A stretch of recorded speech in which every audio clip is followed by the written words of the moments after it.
Of a great group of comedians going on tonight, and making a return appearance here at Stand Up New York. Please welcome Jim Farrin.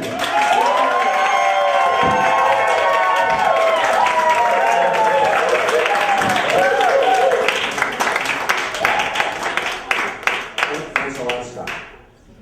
Oh my God, I'm 40 years older than everybody here. I'm getting off the stage. All right, I guess I'll give it a try. Hey, if you recall the airline recently, doesn't it bore you? F France, I India, N Nancy, G Gordon. I mean, they use the same names all the time. I mean, I'll introduce myself to you. I'm Jim, J is in jackass.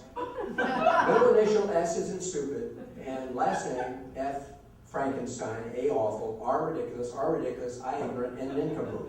I mean, at least I'm honest. I got no self-esteem. I mean, right now, do you all realize you are living in a society that is the most hyped up, exaggerated, and even a little bit of lying occasionally? I'll give you one example. How do families talk to each other? How do they end the conversation? I love you. I love you too. I mean, what are you saying? Now, meanwhile, all this love is being passed out, and we have the highest divorce rate in the world. I mean, it's unbelievable. The love is everywhere. But the question is, once the love starts, how do you turn it off? Well, you gotta back it off. I love you. I like you a lot. Tone it down a little bit. I love you. I like you. Well, some other things happen. A big fight. I love you. I used to like you, and then finally, you just can't take it anymore. I love you. I hate you. I mean, love and hate are together, but at least you're telling it like it is, right? And then let's look at the way we greet each other. I don't know about you, but I have some lousy days. You know, I get up the wrong way, my leg's hurting, I lost a little money on some stock, I feel crappy. And then, you know, you ask somebody, how are you? And what do they say? It's a big hype. It's a competitive hype. I'll just try a little here. How are you, sir? Good, how are you? Great! I beat him. Great tops good. How are you, sir? I'm feeling great, how are you? Awesome! If I was any better, I'd be flying. I mean, that's the all-time Trump. Now, who's kidding who? I mean, welcome to America. It's all hype. And then I walk along the street. Sometimes I come in from New Jersey, and somebody says, I have a few friends here, hey, Jim, how are you? Let's have lunch sometime. Last year, I had 35 lunch invitations, and I always ate alone. Just the way it is. Think about doctors. I mean, we go and we buy automobiles. We have so many stats on them. You got the stats on the doctors? They're performing operations a lot of times. Let's see a show of hands. How many of you would like to be the first patient on somebody's operation? No way. It happened to me. LASIK surgery. You could go blind in this crap. And I looked at this guy, and he was from India. And I'm not disparaging anybody from India, but I said, sir, how many operations have you done? He sort of looked at me and said, you're my first. Oh, cow, I'm getting out of here. He says, I will give you one eye free. Not a good trade. Not a good trade. And look, how about sports? I mean, have you heard this recently? She is giving 150%. He is giving 115%. I mean, I'm not a great mathematician. I did lousy in it in school, but 100% is the top. I mean, if you tune in 5 years from now, you're going to be hearing they're giving 190%. I mean, we're in an escalating culture. Now, what I really love is I go in and I love coffee, and I go into a coffee place and I say, look, I'd like your drink. You got it. What? I got it? Where is it? Where's the coffee? Or, you got 1 second. It's up. Where's the coffee? I mean, we are in a culture that exaggerates everything. And how about gifts? Whew. We have 5 kids and 7 grandkids. Presents are flying all over the place. Frankly, most of them suck.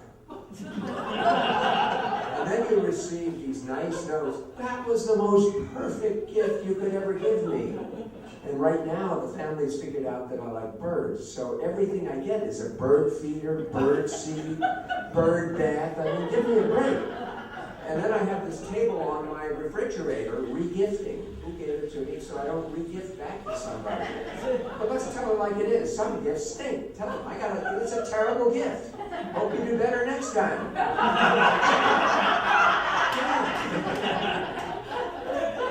But the worst field of all, and Scott was telling you a little bit about it, is politics.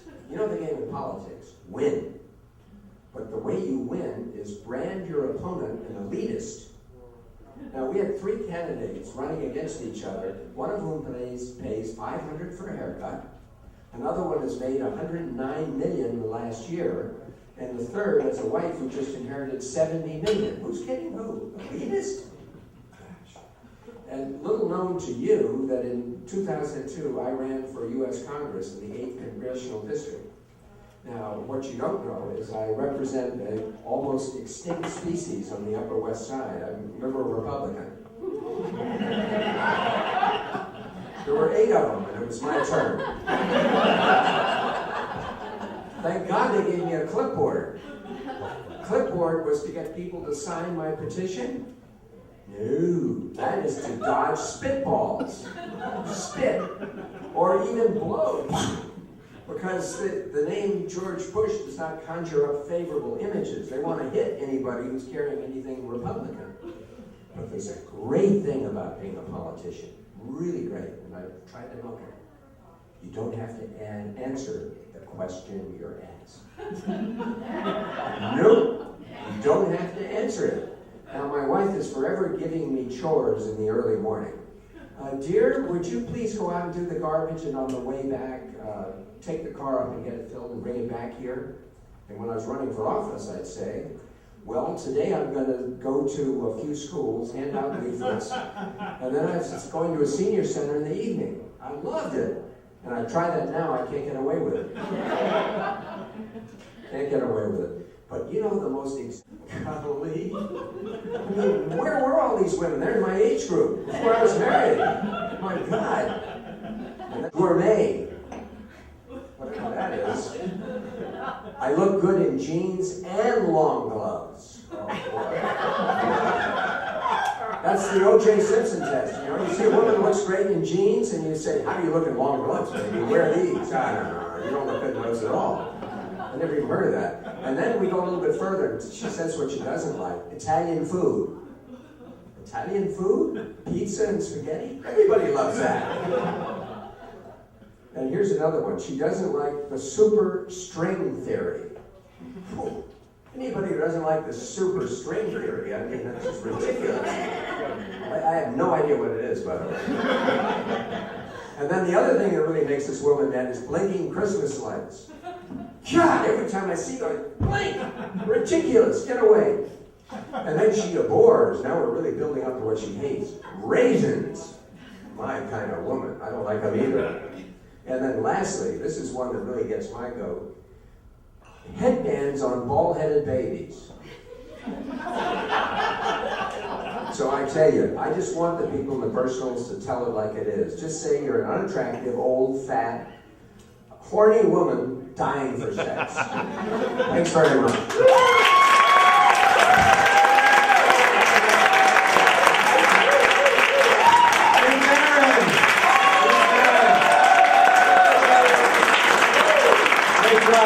Thank you.